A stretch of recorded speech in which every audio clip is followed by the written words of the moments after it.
Okay, we'll go ahead and get started. And I think some more folks are coming into the room, but I don't want to take up too much time waiting since we only have an hour tonight. So good evening, everyone. My name is Kathy Kuhn. I am the Executive Director of the Metropolitan Housing Coalition. I am very, very pleased to welcome you here to the second session in our learning series that's focused on vacant and abandoned properties. So just for anyone very quickly who might not be familiar with MHC, we are a coalition of over 300 individual and organizational members. We've been working on issues of fair, accessible, and safe, affordable housing in Louisville for over 30 years. And, I think a lot of you may know that as a part of this work, we have for many years been leading a public forum known as the Vacant and Abandoned Properties Campaign. And, during the course of this time, the campaign has led advocacy efforts for a variety of issues that impact vacant and abandoned properties in Louisville. Things like, funding for the Affordable Housing Trust Fund, working with the Louisville Land Bank, advocating for much needed reforms to the Land Development Code, looking at issues related to property taxes, among many others. And certainly while, a lot has changed over time, it's also true that a lot of neighborhoods in the city continue to struggle with the issue of vacant and abandoned properties. And we know that that can have a whole host of negative impacts, including, increased crime, further neighborhood disinvestment, health concerns, among many other, well-documented consequences. So, the Vacant and Abandoned Property Campaign kind of felt like this would be a good time to sort of reset, get a sense as to what progress has been made and what more we might be able to do. And so that's why we initiated this learning series in which we're going to be covering a wide range of topics related to vacant and abandoned properties, including what we're going to talk about tonight, which is code enforcement and compliance, community tools that are in existence to help vacant and abandoned properties like the Affordable Housing Trust Fund and the Community Land Trust, how we can help people to age in place and prevent vacant and abandoned properties from happening in the first place, and what we may be able to learn from other communities that could potentially inform our strategies here in Louisville. So we can share some more information in the chat about the upcoming learning sessions, and so that you can sort of save the date for those as we continue on throughout the year. But as I mentioned tonight, our session is focused on understanding code enforcement in the city and also really learning about the tools and the programs that might be available to help people to remain in compliance with the code. And so I'll just say this is a webinar format and we will have time for questions before we end the session tonight. So please don't hesitate to put your comments or questions in the chat box or in the Q&A thread. And my partner, Tony Curtis, and I are going to be sort of curating all the questions, and we'll get to as many as we can after the presentation. So with that brief introduction, I'm going to introduce our presenters for tonight. So our first presenter is Bjorn Stengel. Bjorn he became a code enforcement supervisor with Louisville Forward late last year. And before that, he was a code enforcement officer for 11 years. During that time, he inspected properties throughout the Louisville metro area for, the property maintenance division, Section 8 properties, and zoning concerns. And so Bjorn tonight is going to give us an overview of how code enforcement works in Louisville and what citizens can do if they see or are experiencing code violations, and sort of, an overview of what that process entails. And then following that, Marilyn Harris, who is the director of the Office of Housing for Louisville Jefferson County Metro Government, is going to be joining us to talk about different programs that exist that can assist property owners to repair defective conditions that may be in violation of the housing code, and tell us how residents can access those programs. So Marilyn has been working in the field of housing and community development for almost 30 years.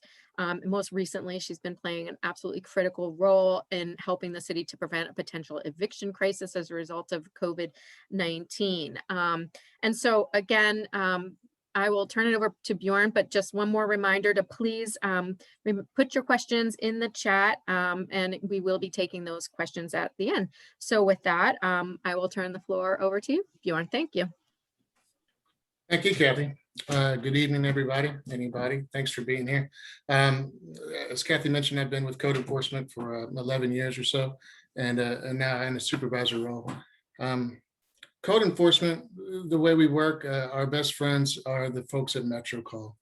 You have a complaint, concern in your neighborhood, and you need to call that into Metro Call, and then they sort it out and get it to where it needs to be. Code enforcement, we end up being a catch-all, that we take care of the stuff that the police doesn't have time to take care of. And then we have zoning issues. We also, well, it goes all kinds of ways. So as far as the code enforcement stuff, we deal with the property maintenance side of things, whether it be vacant properties or tall grass or vehicles in the grass, stuff like that. So you call that into Metro Call, and then they assign that out to an inspector. It goes to, we have 44 inspectors here in the city. Each one's assigned to a certain area for a couple of years, and then they get to pick on a map where they go, depending on seniority. The inspector then roughly has 15 days. This is our busy season now with tall grass and the complaints that go on. So sometimes we do get behind. But that complaint, if you make a call in about a certain address within a week or so, our inspector will go there. If you call in just about the car parked in the front yard, they're also going to look at all the other issues that are with that going on at that property. So we may have gutters hanging off, and we try to be proactive in that sense of letting the owner know that there's some other issues that need to be taken care of. And then we give a timeline for that. They receive a notice, and then we do a follow-up to make sure that that stuff gets done. That being said, sometimes the person's waiting for a long time, or if it is the vacant property that you live next to, I hear the calls, I hear the complaints. There's only so much that we can do.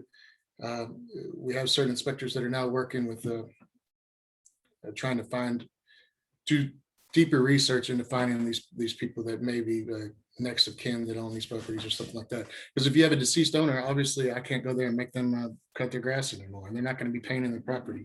So we have a cut list, an annual cut list. Some of those go on to.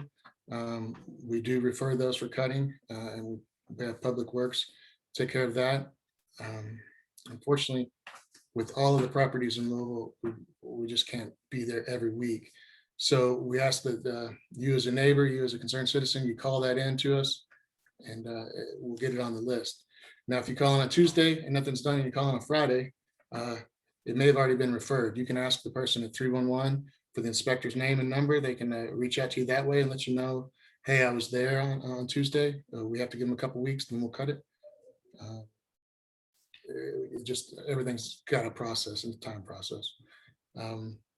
As back to the vacant and abandoned stuff, I don't know. I just want to make sure that the citizens know that we are aware of that. And if you live next to the same house, it's been that way for some time, it doesn't go unnoticed. That's one of our biggest issues, that we want to make sure that it's secure. We'll keep it boarded. We'll do our best to keep it cut and clean. And that's it. Metro Call, again, is your best friend on this one. They can help you out. On my kids' chalkboard here, I've got LouisvilleKY.gov. It's a fantastic website as far as looking at Chapter 156, which are the codes that we cite with code enforcement. You can click on department, and you can go to the codes and regulations. You can find punch in an address on a map, find out who your inspector is for that particular area.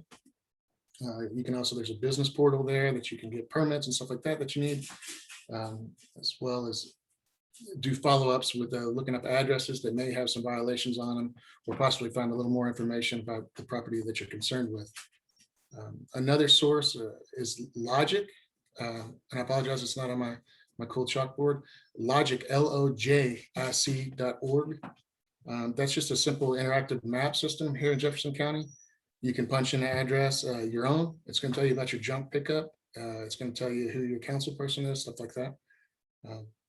So if that helps, I believe that's it. And I would love to take some questions, and I hope you have some. But that's basically code enforcement in a nutshell. So thank you for your time. Thanks for listening. Thank you so much. Yeah, there's definitely some questions, and that I think, we'll try and get into a little bit more more specifics here, but Marilyn, maybe you can maybe just give us an overview of some of the particular programs that exist. How do we go about, sort of preventing vacant abandoned properties from happening, right? By helping people to remain in their homes, remain code compliance. What exists, what more needs to happen. If you could just sort of give us an overview of your perspective and your work in that area. Sure. So the first thing I would say is that a lot of our vacant and abandoned properties are stuck in they're stuck in limbo from the owner has deceased and there's no will. So the first thing I'm going to recommend is that you prepare a will that disposes of that property so that we aren't stuck in limbo and we're not trying to figure out what to do with that property. I'm not an attorney, but the old joke is I slept at a Holiday Inn last night. I'm not an attorney, but what I can tell you is that if you die intestate, your property is divided among your heirs. And in some situations, we have people who don't have direct heirs, and they might have like 3 brothers and sisters, and they've all died. And those 3 brothers and sisters all have 2 kids each. So now you've got 6 people who all own a portion of this house, and it gets tied up in those kinds of complicated legal battles. And so what I would say is that the Legal Aid Society does have a program for low-income people to help you prepare a will so that you can be responsible and directive about what happens to your property when we leave this earth. So that's the first thing that I'm going to recommend. So before that, before you pass away, I guess that's a little awful, but we have a home repair program. So we actually have funds from Metro Council to specifically address any code related violations that Bjorn's team has cited you with. So if you are a low income person, you can apply to our office. That's the Office of Housing. And you can apply to us on an annual basis. We get an allocation of funds to run a code remediation program. Last year, we had $1 million. That went very quickly. We spend about $20,000 to $25,000 per household trying to repair any code issues. Now, we're not going to come cut your grass. That's not something we're going to do. But we are going to repair your gutters. We are going to if your sidewalk is or your driveway is a hazard, we would do that. If your windows are broken, we could assist with that. So we can assist with any code violations. Your handrail is broken off and you need a new handrail on your steps. Those kind of things we can absolutely help with, and we do help with all the time. So the bad news is that right now we're out of money because we do run out of money very quickly. The need in this community far outweighs the resources that we have. That program opens up every July 1. All of the programs that we have at the Office of Housing open every July 1. And they are open until funds are exhausted. In the code program, they ran out about January of this year. So that's a little longer than they had been in the past. But we are still out of those funds. But we will open that program back up July 1. We will, once you start working through the code alleviation program, what we will do is we will let codes and regs know, and we'll say, hey, Mrs. Smith has applied for us. Please don't give her any more fines because we're going to get to fixing her house. We're going to get to that. And the last thing we want to do is have those fines adding up while you're waiting for us to get our program, get to your house through our program. So we do talk to the guys down at Codes and Regs. We have communication with them frequently when we're working on these units so that they know that if that call does come in, that they can, let that person know, or they can let that inspector know that, Mrs. Smith at 101 Main Street has applied and is going to get assistance through the code alleviation program. And so before your unit gets to the point where your neighbor has called or someone has called or you have a code issue, we also have a regular home repair program. In the regular home repair program, we have 2. The first one is for neighborhoods that are at risk. And by at risk, we mean neighborhoods where there is the potential for gentrification or there is the potential for rising property costs that would make it a neighborhood that if your taxes were to go up, you may not be able to afford the unit. So we have, we cover the 9 West Louisville neighborhoods as well as Smoketown and Shelby Park with those repair program dollars. Last year, we had about $3.2 million for those neighborhoods. I don't know what the amount will be this year. It has not been decided in the budget, so we're still kind of waiting for that, and waiting for the mayor to make his budget speech and then Metro Council to approve the budget. But we're looking at a substantial amount of money again this year to do that. At about $25,000 a piece, that's about 150 households that we can assist with that $3 million. And so then the other program we have is the emergency repair program. And so if you are someone who does not live in one of those 9 West Louisville communities or Smoketown and Shelby Park, you can apply for home repair services through our program. We have a little less money in that pot. Again, it opens July the 1st, and we don't know how much we're going to have, but we will work with you to repair anything that could be a code violation. And so our home repair program is not like we're going to take out your oak cabinets and put in cherry cabinets. That's not what we do. You know, we go in and maybe you only have 100 amp service and you've got electrical cords running all throughout the house. And, you know, every time you turn on the light in the kitchen, the bathroom fan blows or whatever. So we would do electrical repairs like that. We would do roofing repairs, windows, doors, gutters, downspouts. We would do any foundation work if we could. If you had water intrusion into the unit, we would repair that, gutters, you know, any of that good stuff. So we want to keep, the goal of our program is to keep the unit in good repair so that Bjorn's team doesn't have to come out and cite anybody for any code issues. But if you do get a visit from one of the code guys, please give us a call and see if we can help you, because we are willing to help. As long as we have money, we are willing to help. Great. Thank you, Marilyn, for that overview. So again, I will just encourage people, if you have questions, please put them in the chat or in the Q&A and we will get to them. And there were a number of people who submitted questions in advance of tonight's event. So I'll just start with some of those that have come up. And some of them get into a little bit more detail, Bjorn, with your side of things. So one of the themes that has come up is around sort of how, you know, is there a way that we can try to be more proactive in our enforcement strategies so that, you know, we're not just relying on, you know, people to make complaints, right, in order to become aware of a potential code violation, but that we're maybe making regular inspections. And I think the concern around some of this is that, you know, some vulnerable tenants, you know, there may be tenants who fear retribution, you know, they may not be knowledgeable about the reporting system, you know, all of those things, they might be reluctant to make complaints. And so, you know, the housing that is inhabited by people like that may fall kind of under the radar, right, of the code enforcement agency. And so are there strategies that the department is utilizing to be able to try to be a little bit more, you know, sort of proactive and get those that may come under the radar and not be identified? I understand the question. So out of the 44 inspectors that we have, that's full at that point, and it's hard to keep full staff all the time. This is the first time I've seen that in a long time.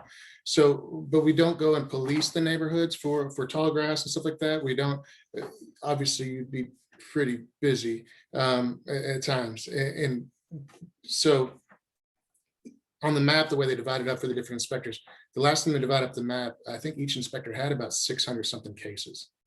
And that's just based off the Metro call complaint. So in order for us to do more, so obviously we'd have to increase our staff, which is a budget and everything else. I do understand when you have someone call and say, hey, my apartment's a mess. If you come in here, my landlord's gonna get mad, it's gonna kick me out. And that's always a touchy subject, but we don't just do knock and talks and greets where we just walk in. Obviously, and the thing is, in most cases, it's you've let us in for a reason, and we can cite that, unless it's something where someone thinks they have a get out of rent free card, which we don't have anything like that. And and that's not why the system's there. To touch base real quick on some, and I apologize if I missed the second part of the question, but on Maryland, as far as the communication, by all means, if one of our inspectors sends you a violation notice, the number one thing is their names at the bottom and their phone numbers there. You call them and say, I want to discuss this. They should be knocking on the door, talking with it. You might be at work during the day. You may be out, but the main thing is to talk with them. And that way, by the time you get to Maryland, we're all on the same page and know something's going on. Or we might be able to even recommend, hey, it's just a gutter thing. And if you don't have money for that, there are these sources. And I also believe that I was going to mention something about Meriwether Avenue taking junk and stuff, some large bulk items. They do that. I think Smoketown and Shelby Park also have a special thing going on right now that you can talk to Meriwether about if you have someone dumped on you, or if you have a couch that's there, that cleanup could be taken care of, because we do report. I've seen houses that had 300 tires in the backyard, and I know grandma didn't put them there overnight. It was just somebody going down the alley. But unfortunately, we have to send a notice, and then hopefully we can get that remedy. I hope that answered your question. Yeah, no, that is really helpful. And that's really helpful about the resources that can help to take away some of the debris, that may have been dumped there or whatever that just accumulates over time. Because I'm sure that is a huge issue that people face regularly. Just one sort of follow up regarding the inspection strategies. Someone asked if by chance you were to receive a large amount of complaints in like one particular area, would you ever use the strategy of just sort of going out and doing like more of a systematic code enforcement of that particular area? Or is that just, again, sort of a matter of lack of officers at this point to do something like that? So we do have council persons reach out every once in a while, and they say, hey, we have a problem on Bardstown Road. And you say, what part? And they say, all of it. And it's in order to respond to a lot of complaints. Now, if those are called in, a case is generated, we have the service request number. That way it shows that we're not picking on any particular neighborhood. We're not picking on you. This was a complaint that was made, and there's violations here, and they need to be attended to. Now, we do things called a sweep every once in a while, where if someone gets very far behind or a large amount of complaints come in that area, we pull other inspectors, and you should see the neighborhoods, all these metro cars zooming in and out, and inspectors going back and forth. The problem with that is that you're pulling inspectors out of other assigned areas. So not only do you have neighbors that get upset that say, no one's been over here, or you have the council person saying, how come you're not in my area? It's well, we have a large amount of complaints in this one area, and we had to take all those resources. The tough part about that is, well, then it makes that inspector look bad. All of a sudden they think that they're not doing a job, but they were being a superhero somewhere else. Okay, thanks. That's really helpful. Marilyn, there are a couple of questions in the chat. Some people had kind of missed about where to go to receive the home repair help, and I think you answered that in the chat. So thank you for doing that on the Louisville Metro Office Rate Housing website under the home repair program. But someone else did ask, is there a way to apply before July 1st? Because some programs from the past, as you mentioned, have been out of money by 5 p.m. on July 1st. And so, is there any pre-application process? So our program has never been out of funds by 5 p.m. on July 1st. I will say that has not occurred to us. That has not happened to us. What I will say is that this year, we closed all of our programs sometime between December 1st and January 31st. So 6 months was the window there. We're going to do it a little different this year. This coming year, we're going to reserve some funds, maybe half of the funds for January 1st. So we will release half the funds July 1st, and then release the other half of the funds come January 1st. So what we typically have happen is people call in July and August and their air conditioner is broken, right? But our process is long. It is not an easy or quick process. And it is that way because of the federal dollars that are involved in the repair program. And the requirements require us to do an environmental review and income verification and title search and all kinds of hurdles that we have to jump over before we can get the assistance out to the homeowner. So it takes us a while to get there. So what I will tell you is that we come December 1st or January 1st, people are calling and their furnaces are broken. And I'm out of money. And that's a really bad time to be out of money when somebody's heat doesn't work. So we are really looking and focusing on how we can address that this year so that we don't have that problem. We do anticipate having more funds this year than we've ever had. So we do anticipate holding those funds and then having a second round January 1st, opening January 2nd, something like that, so that people whose furnaces are not working can apply and we don't say, oh, I'm sorry, we're out of money. We do not take a wait list. And the reason we do not take a wait list is because if we took a wait list, we would never get to new requests. So we have about 220 people in the system right now for this year's money. And a lot of those people have not submitted the documents that they were supposed to submit, and we can't do anything with them. So my home repair team has been diligently working to get those tenants to get that information in. And then we will process those in the order that they have been received. So if Kathy and Bjorn both are applicants in our system, and Kathy turns in her paperwork first, and we have a complete packet from Kathy, and we run out of money by the time we get to Bjorn, even if he was in the system, if we run out of money because Kathy got it in first, we don't really have any choice. If we did it any other way, we would never get new applications. It would just be a perpetual wait list. We've tried that in the past and it just has not been successful. So July 1st, and then again, we think January 2nd, something like that. I do want to mention very briefly that we do have a code alleviation. I'm sorry, OMB does have a process for lien waivers. So if you do have a lien on your property from the codes and regulations, you can actually submit to OMB an application to have that lien waived. If you have a financial hardship, or if you are planning on donating that to a nonprofit, those two are, sorry, those two reasons are those two items are reasons for OMB to waive that lien and clear that off of the record. I believe that there's a third one, but I don't remember what that other third qualifier was off the top of my head. I'm sorry. I just wanted to throw that out so that people knew that there was a way. If you are a low income person and you have a financial hardship to pay those liens, there is an option out there for you. And if you need assistance with that, you're welcome to call our office at 574-3737. That's my office, and I'll get you to who we need to get you to help you get through that process. Great. Thank you, Marilyn. Yeah, that seems like it could be a really, really important resource Yes. for people. And I would also say that, you know, the strategy of holding money for January also seems to make a lot of sense when you don't want people calling with a broken furnace in the middle of the winter, right? And not having. Yeah, I mean, that's a heartache for us. It really is a heartache for us when somebody calls and their furnace is broken and it's the coldest day of the year. It's horrible to say, I'm sorry, we don't have any money, and maybe in 6 months, call me back. That's just a horrible thing to say. Yeah. I do also want to mention that, Bjorn's team, their job is to go out and cite and try and get issues addressed. But I do think it's important that everyone recognize that the city is not concerned with lines of revenue from these fines. That's not what we want. We just want units to be in compliance. And so anything that we can do to help you get that unit in compliance before there is a fee or a penalty, that's what we're going to do to try and help you get it resolved, because we don't want you to have that fine.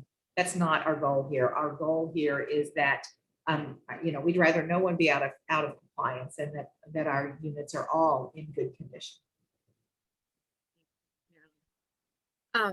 So we have a lot of new questions coming in now. Bjorn, I think this one is for you. This says, can the code enforcement officer be in touch directly with you for getting an owner help? So if you were trying to get an owner help, could the code enforcement officer be in contact directly with that person? Or does it have to be that the owner, is in touch directly with the code enforcement officer? By all means, we have no issue with the inspector, communicating with the owner. We make notes on that, and make sure, I mean, again, we're in for compliance as well. I think maybe her question may be, can she contact Marilyn's group directly instead of that? I honestly have no problem with that, but I don't know if Marilyn has a certain rule on, hey, the owner has to take that first step Oh, I see. in order Yeah, to I get see. them together. Yeah, so I think that you're right. Then the question is that can the code enforcement officer be in touch directly with Marilyn for getting the code, for getting help?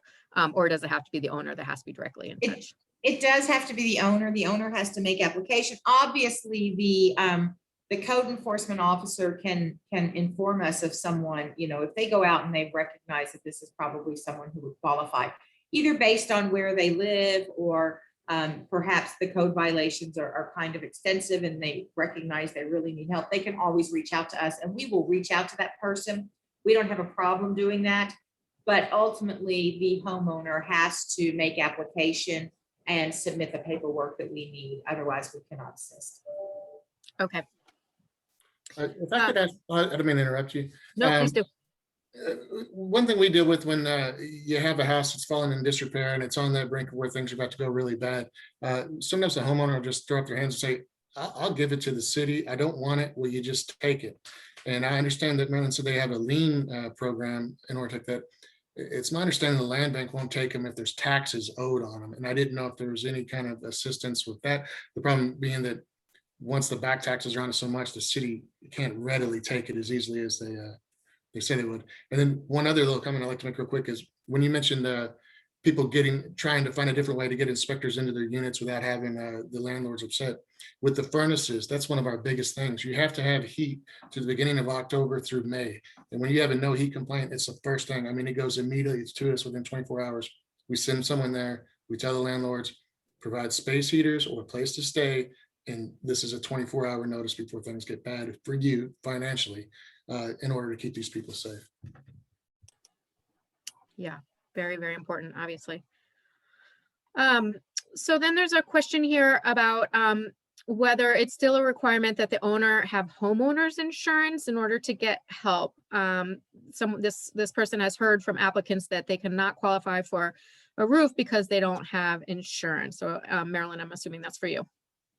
It is, I'm sure it's for me because that's a question we get quite a bit. It was a policy that you had to have homeowners insurance. And we did recognize that a lot of properties couldn't be insured because of the state they were in. So we will waive that. If you have applied for insurance and have been denied due to the standard of the house. So here's the thing, we want the house to be insured in case something should happen, if it can be insured. And so we have some resources for insurance companies that specifically work with low-income people. So we will waive that if the house is uninsurable due to its condition. And then there's a question here, which may be for both of you, which is whether your team knocks on doors to get in touch with the owners who are not able to get to you for repair. So they may be in violation for whatever reason and just are not able, to get, in touch either with either of your offices, to be able to get some assistance. Is there any sort of outreach or, door knocking that happens to help those folks? Bjorn, I don't know if you want to address it or you want me to. I will tell you that on our end, last year we did a mass mailing to every homeowner in the community of the 9 West Louisville neighborhoods. And so we literally did a mass mailing that said, we've got home repair dollars and we want to help you. Please give us a call. You can submit your application via online. You can call us and we can do it over the phone with you. And many, many times we have home repair staff, the intake staff will go out and meet with someone if they are unable to do it physically themselves. Great. One of the questions that came in beforehand was about ideas around sort of resident training to detect defective conditions or known health hazards. So we know, like in other cities, there have been sort of collaborations with like community nurses or other partners in the community to provide outreach about health hazards. And I wonder if the Louisville has any of those partnerships, and to what extent is there any education that happens with property owners about sort of healthy housing, and or any, again, sort of, we already sort of touched on this, but any kind of educational activities that introduce people to those resources that they will need to be able to make necessary repairs. Any sort of direct education to residents in Louisville? I would think our website, the louisvilleky.gov, probably covers the most of it, just as far as chapter 156 and what we cite from. I mean, even for someone to dispute the reasons for us to send a violation on that, the Section 8 program, they have minimum standards that they require, to meet for safety reasons. And those same standards are held for every other property as well, rental or not. So when you go through that code, I don't think there's anything that's mind blowing, but at the same time, you understand then that, your bathroom requires a mechanical fan if you don't have a window to open it up, and that's for sweating the walls and stuff like that. And for us, we do work hand in hand with the health department as well. They get the same complaints as we do. There's obviously someone concerned about mold. They start Googling that and they go down a wormhole, and it's a very frightening thing. We don't have a whole lot of stuff that we cite regarding that, but we can eliminate the moisture to eliminate the growth. We don't like to point our fingers at anything and say that's mold or that's not. Obviously, the person in that house, if they have health issues, we're not the person staying there. So they might react to something differently, and we're not going to overstep our boundaries and go outside of the code and what we can cite. The health department may be able to help you.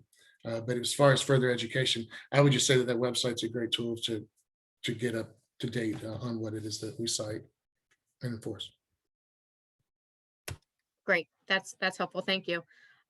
Marilyn, I think you're looking at this question in the chat as well, but there was a question about whether Portland was included in one of those 9 Weston areas. And I think you were going to mention the 9 areas that were included. Oh, you're muted. You're muted though. I am, and I always have to look it up because I'm never sure. I'm never sure of all 9 of them. Portland, Shawnee, Chickasaw, Parkland, Park Duval, Park Hill, California, Russell, Algonquin. Great. I think that's 9. 1, Okay. 2, 3, 4, 5, 6, 7, 8, 9. So that's all 9 of them. Sorry. Okay.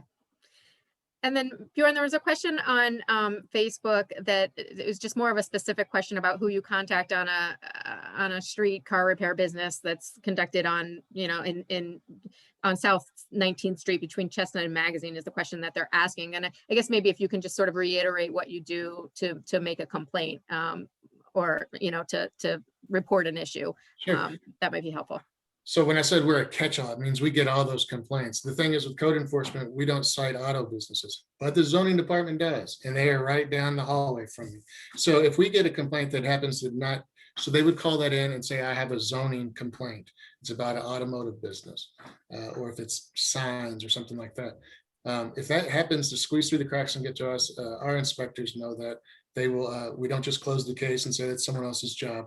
We can take a photo, we can send it to Mike Wilcher's team. He's the supervisor of the zoning department, and they'll get to it. I will tell you, the zoning department isn't fortunate enough to have 44 inspectors. I believe they just hired their 3rd, and it's a big county to take care of, but we'll help get that complaint over to him. Metro call 311. Right. Make sure it's directed to the right source. That's great. Sorry. Cindy has a really great question here in the chat. She asks, can a renter apply for the repair help for the homeowner, or does the homeowner have to be the one that applies, right? And because we know that this is an issue, right, for renters, right, who are oftentimes living in housing that may not be up to code, up to compliance. and feel at a loss, right? Because if the landlord or the homeowner won't take action to address the issues, you know, what are they to do? So this is an excellent question, Marilyn. Do you have a response to that? I do. The homeowner has to apply, but we have a rental rehab program for the 9 West Louisville, I'm sorry, for the Russell community. We don't have it for the 9 West Louisville neighborhoods, but for Russell, we do have a renter program. So if a landlord owns property in Russell, they're welcome to apply for a rental rehab program there. The issue is, and the reason it's not that the renter can apply is because we have to put a deed restriction on the property, and the owner has to agree to that before that we could do that. So it's just part of it's another one of those strings from federal dollars that we don't really have any choice over. So that's why the owner has to apply. I would say, I would like to also note that we had a lead abatement program, and it's closing, but we anticipate getting a new grant towards the end of this year. And lead-based paint is a health hazard here in the community. And while it's not necessarily, I don't think that, Bjorn, you guys cite for lead, unless it's a paint issue, a flaking paint on the exterior of the building. I'm not real sure, but we did have a lead program, and it has closed. We are going to open that as soon as we get additional funding. But the health department has some education and some information about lead in the home. And so if you have a child under 6 years of age, lead in the home is a very high risk issue. And I would encourage you to have your child's pediatrician check your children to make sure that they do not have elevated blood levels. And if they do, that you reach out to us so that we could get you on a wait list to get assistance when that program opens back up. Very, very important stuff. If I could just add something, Marilyn, I'm not sure, but I know that one of the things that when we cite an owner versus the rental, when they're requesting help, I know that, so if you get a citation, if we've placed a fine against you for failure to make those repairs, and you have a chance to appeal that, and you go in front of our code board hearing, the code board hearing, those people that make those judgment calls are much easier or more willing to work with a homeowner that's in a situation where they live in the home and those problems arise, opposed to, say, a landlord that has 100 homes in the city, and then he's applying for your assistance. Once you make that step that you're going to invest, they really hold that responsibility. Well, she or he, you know, this is your investment property. You either need to sell it or you need to take care of it. So I could see where it might hesitate before you start handing out saying, we'll fix this for you. Right. And when there's so many families that are in need. Yeah. And that kind of leads into another question that we had gotten beforehand, which is about how we deal with absentee out-of-state owners in terms of code enforcement. So, you know, what do we do when we may not even know who the owners are, or, you know, what happens in those scenarios? So we go off what the PVA has listed as ownership, and obviously sometimes someone falls through the cracks and the time that a transaction takes place, and sometimes letters go to the wrong location. But to call and say, well, I changed my mailing address, I didn't get your notice of violation, it just doesn't float because you're listed. Please make those necessary steps. Now, if we find a hole in it, we'll work with you. We're not out there drumming up money. We just want it fixed so that the complaints stop. So we go off the PVA. So if you're in Florida, if you're in Alaska, you have a home here, you're still responsible. You got to keep it cut, keep it clean. And some of these homes are in a state of disrepair, and we can even work with owners there. Just keep it clean, keep it cut. And we know that you're going to turn things around. We're not going to be there every month placing the same fines. Eventually, fines outweigh property value, and no one's winning there. So, yeah, out of state, you're still in the same ballpark if you're listed as the owner. Okay. Let me jump in there, Kathy, because I would be remiss if I didn't mention the Office of Community Development and their vacant properties division. And so they work very hard. You know, one of the things that we hear a lot is, well, the city owns all of these vacant lots. We have, you know, X number of vacant lots in the city, and the city owns all of them. The city doesn't own, but yet a small little drop of the vacant lots in the community, or vacant properties in the community.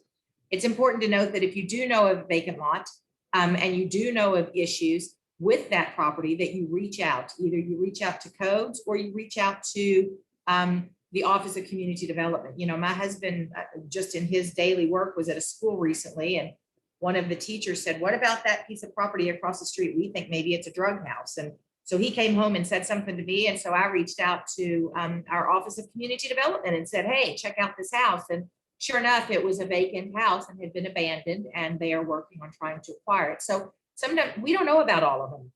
There's no way the Vacant Properties Division could know about every piece of property. So if you know of a piece of property that is vacant or abandoned, it doesn't hurt to reach out to the Office of Vacant Properties.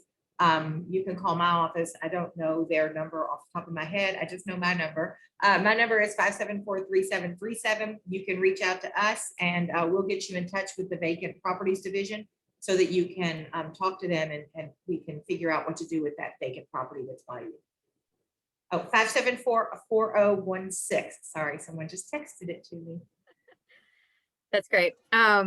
And I guess that was a question that I had for both of you. So just now, while Marilyn's talking about it, maybe I'll ask it now, which is really just a question about like, what is the most important thing that the public can do to help, you know, with this issue around code enforcement and compliance? And, you know, Marilyn, you just brought up a great example of your husband just, you know, out in his daily life being concerned about a property in the community and bringing it to you, and then you know, raising that with the folks that are, you know, are involved in these sorts of things. So, you know, are there other things? I mean, that's important, right? We all need to be playing our part and you know, paying attention to what's happening to the facilities in our community. But you know, are there other things that the public can do? How can the public get involved and really help to alleviate this issue? If I could go first, first and foremost, if you could reach out to that person before you say, "I'm going to call the mayor about my neighbor, I'm going to call code enforcement," go knock on the door. I understand times are different, or maybe you don't get along. The thing is, I remember when I first started, I placed a fine on tall grass over 10 inches, automatic $100 fine. We can do that. That's part of the code. We like to send a notice first, but that's the way the SOP reads. I placed a fine for tall grass. It was my job. Well, it turns out grandma had broken her hip and had been in the hospital for several weeks and didn't have grass care, but none of the neighbors bothered to knock on the door. And then here I am trying to explain to the family that I'm just doing my job. So yeah, reach out to him. And not, if you know about Maryland stuff, I mean, say, "Hey, well, we could get some, you might be available, a chance to get some help." Before code enforcement, we have a job to do. We want compliance. You know, I'm just saying, maybe if you knock on the door first before you get us involved, maybe things will go differently. I think that's a very valid point. I mean, it really is, it's our community, and it's more than just, you know, my neighbor's grass is too tall, or, you know, there's a lot of repair programs in the city that are community-based repair programs. So we've got some great nonprofits in the city, things like New Directions, and they run a home repair program for low-income people. And that is really the community coming together to make those repairs. And so I would say, you know, reach out to your neighbor, find out, because maybe it's, you know, maybe you can take a hammer over there and nail up that board that needs to be nailed up. I mean, it really is a community effort. And if the repair is more than that, then find out, you know, knock on the door, see if they need anything. And if the situation is that they're not there, or it's a strained relationship, then certainly reach out to us, because we're kind of neutral and we can call. And I will tell you that I do this every day now in eviction court, because landlords and tenants, they don't always get along, and a landlord wants a tenant to help. And so we just kindly reach out to the tenant and say, "We're here to help." And that's what we're here to do. We are here to help. So if you have a neighbor and maybe it's not a great relationship, you can give us a call, and we are willing to reach out to that tenant and say, that homeowner, and say, "Hey, you know, you would be eligible to apply for this program if you wanted to, and we can help you get into the system if you need to." So, you know, if you can reach directly out to them, if you just want to call us and give us the referral, we are welcome to help. And also don't forget about your community church, because churches help a lot also. there's just a plethora. The Fuller Center, they do some rehab. Habitat does rehab, and they're willing to help in a community when there's people that needs help. So just know that there are resources available, and so give our office a call and we'll see if we can help. Yeah, that's really great, Marilyn. And we hope to have a session sort of later on that's going to go through some of those resources as well. But I also think I just wanted to kind of point out that I think there are some interesting collaborations happening right now that, before, when we started, we didn't realize all the many benefits that could come from them, right? So for example, very well, Marilyn, that there are a lot of service providers on the ground right now that are out knocking on doors, trying to connect to people who are maybe facing eviction, right? Trying to make sure that they know that, that the resources are available to them to prevent that eviction from happening. And while those service providers are out knocking on doors, they're also seeing, homes that have, really need some attention, right? And maybe facing some code violations. And so, the question came up within this collaboration of, how are we sort of killing two birds with one stone, right? We are making sure that people know about the resources that are available to them for this upcoming eviction, but then we're also making sure that, the folks in the city who need to know about these potential, code violations from landlords or property owners, that information is getting recorded at the same time. So I think that's just an interesting model, that we can point to for how we're accomplishing multiple things with one particular intervention. So. And yeah, Cindy also pointed out that Hand to Hand also helps Portland residents and does a great job. And Marilyn, you mentioned Habitat for Humanity, who also needs a shout out for the work that they will do. Just one more question before we kind of end here. There was someone that wanted a little bit more explanation about deed restrictions. Marilyn, is that something that you could give for us brief? So as a part of the Community Development Block Grant Program, if we are working on a rental unit, then we have to put a deed restriction on the property that says that the landlord promises to rent that unit to a low-income person for the next 5 years. And so that property would remain a rental unit for 5 years after we invested our funds in it. And then there would be some compliance, and we would have to come check it every year and make sure that it remained in compliance, that kind of thing. So the owner of the rental unit would have to apply, because they would have to agree to those restrictions for a 5-year period moving forward. And that is just filed at the courthouse, and it's literally called a deed of covenant and restrictions. And it basically just says that the unit will remain a rental unit for households at or below 50% of area median income for the next 5 years, and that the rents in that unit will remain affordable to persons at or below 80% of area median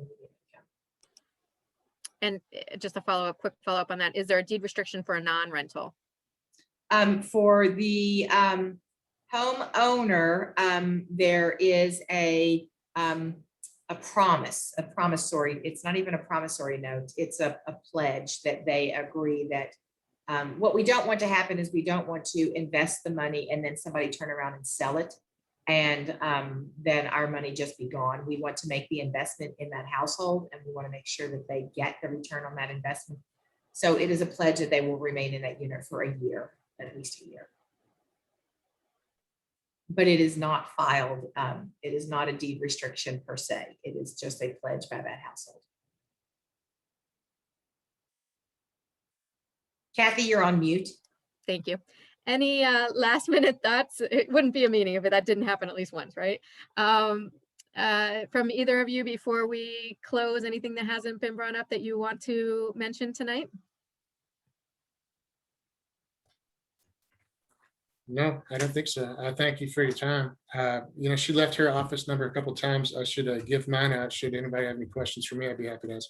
It's 574-1250. That's my office number. Thank you. Yeah, that's great. And someone's asking for your email, Marilyn, as well. Maybe Bjorn, if you want to throw yours in the chat as well, if you wouldn't mind, that would be I'll put it in the chat. Okay, thank you. And while they do that, I will first of all just say thank you both so much for being here tonight. and talking to us about, this really important and complex issue, but one that's so important to the quality of life in our community. And I will remind folks that our next learning series session is on June 15th. And that's where we're going to be digging into a discussion about how tools like the Affordable Housing Trust Fund and the Community Land Trust can prevent and address vacant and abandoned properties in Louisville. So that'll again be from 5:30 to 6:30 on June 15th, and be on the lookout for some registration information coming soon on that. And also, I put it in the chat, but I can't leave without saying a quick reminder that there is a public hearing being held right now as we speak on the Land Development Code with the Planning Commission. And so I put the information in the chat about how to access that meeting. So I would encourage folks who, who are interested in hearing about the reforms of our Land Development Code. These are much needed reforms.